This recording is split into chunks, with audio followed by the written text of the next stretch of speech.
Coach, another successful Nike Palmetto Classic, and here we are in day 3. In the background there we have Irmo and Wilson Florence playing back there. You've already played today, and before we get to your BC Bearcat soccer team, talk a little bit about the tournament, how well it's going, who's involved. I'm going to give you the floor. Okay. First of all, this is our 23rd year of having Palmetto Cup, and the last 5 years sponsored with in conjunction with Nike, which have been very good to us, supplying us with gear and things of that nature, balls, all that kind of stuff, and that's helped us as far as prestige on a regional and national level, and part of the reason we're able to attract a team like Immaculate Conception Academy out of Puerto Rico and First Colonial out of Virginia Beach, both of them very respected programs in their state, Commonwealth, what have you. With that being said, the Palmetto Cup, annually attracts some of the better teams around our state, and this year's no different. We have Irmo, we have Cardinal Newman, Clover's a very fine program. BC, we hope to be in the conversation. Dorman out of Spartanburg. All those teams have played well and played really effective soccer here the last 2 nights.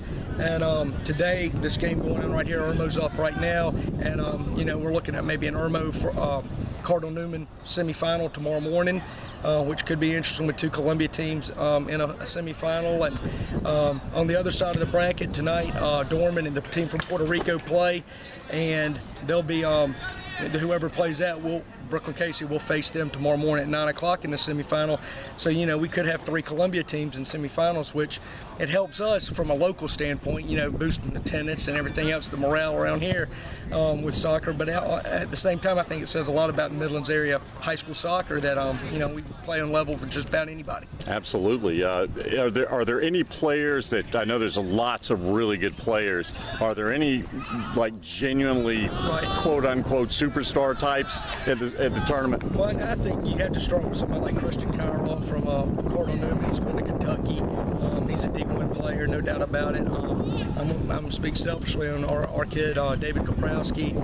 Right now, looking like he's going to go to Spartanburg Methodist, but he's a Clash of the Carolinas all-star type player, one of the top 18 in the state for the seniors. Out here, Timmy Desadoon, I think I'm saying that right, from Irmo's as good as anybody around. He's probably the best left back in the state, and he's just committed. I can't remember where, but it's a D1 environment. So, yeah, there's a lot of good players in the tournament, but I'd say those kind of guys stand out. They're D1 type players.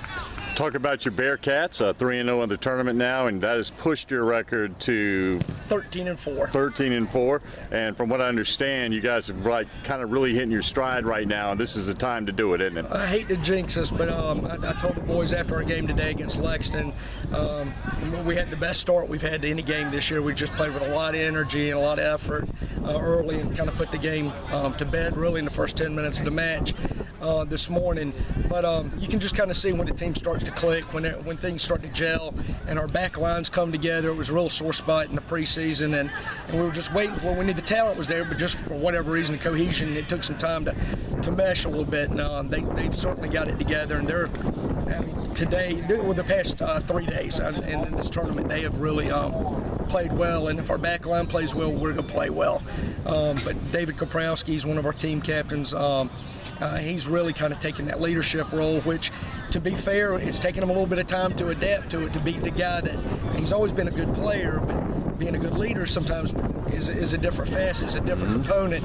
And David's really taken that step really in the last 2 weeks. We've seen him kind of mature and grow up, and hey guys, this is my last shot, this is my last hurrah, let's get this thing done the right way. And because of that, when your better players step up and put that kind of pressure on their own teammates, that makes coaching a lot easier, because when your best players play, everybody else has to too. So, I'm real proud of where we are right now. I'm comfortable with it, but we've got some work to do in the second half of the season. We'd like to finish off with a good showing tomorrow morning, but then we've got a tough stretch with Gilbert and Aiken in our region, and basically our goal at BC every year is the same thing: win the region championship and give us the best seed we can for the postseason. So we got some work to do in the second half of the season, but if we do it, that sets us up for a promise in May.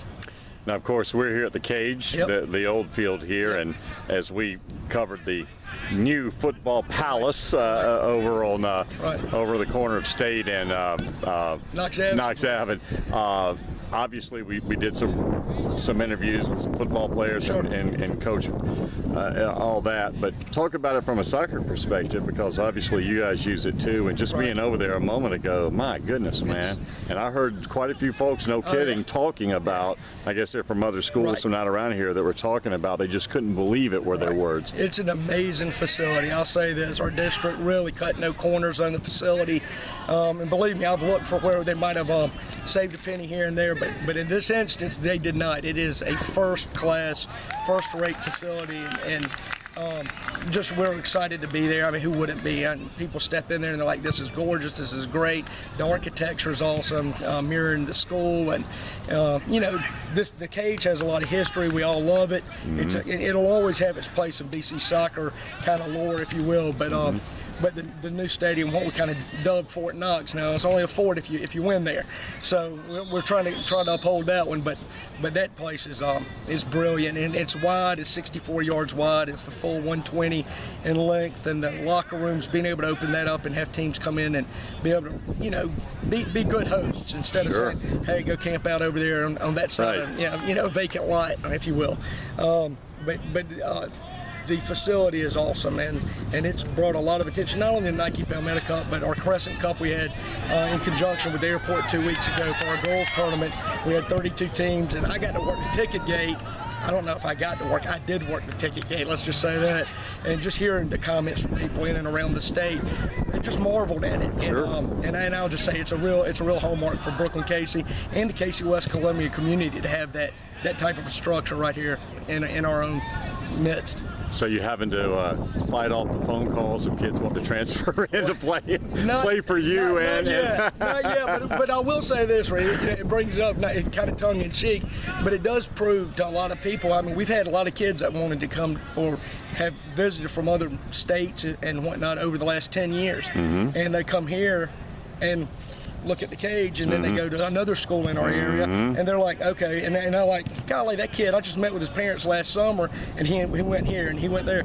Well, now that can't be the excuse anymore. Right. You can play in his, you know, the Taj Mahal of high school stadiums right here in Casey. So that excuse don't work anymore. I hear you. Well, man, congrats on the success and everything, and this tournament, obviously another in its 23rd year, another awesome one, and we look forward. I'm going to be out tomorrow, and hopefully we'll be talking to you before or after the finals. I hope so. I hope so.